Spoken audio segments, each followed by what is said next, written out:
هنجرب كنافة بالفواكه من حلواني السردي. المنتج ده كمان نجربه، جربته قبل كده بس هو عمل تحديث فيه، يعني ايه، نجربوها بقى زي ما انتوا شايفينه. دي كنافة بالفواكه من حلواني السردي، نشوفه.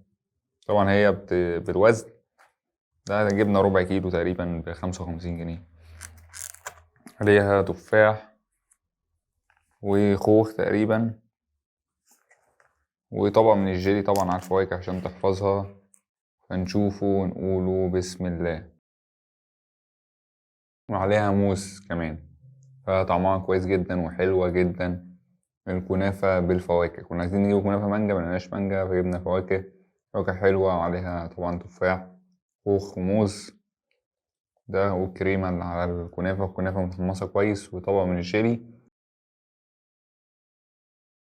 لذيذة. الكنافة اللي بالفواكه، الميكس فواكه دي حلوة جدا ولذيذة ومنعشة جدا في رمضان. حاجة تاكلها بعد الفطار مع كوباية الشاي بعد التراويح، مزاج.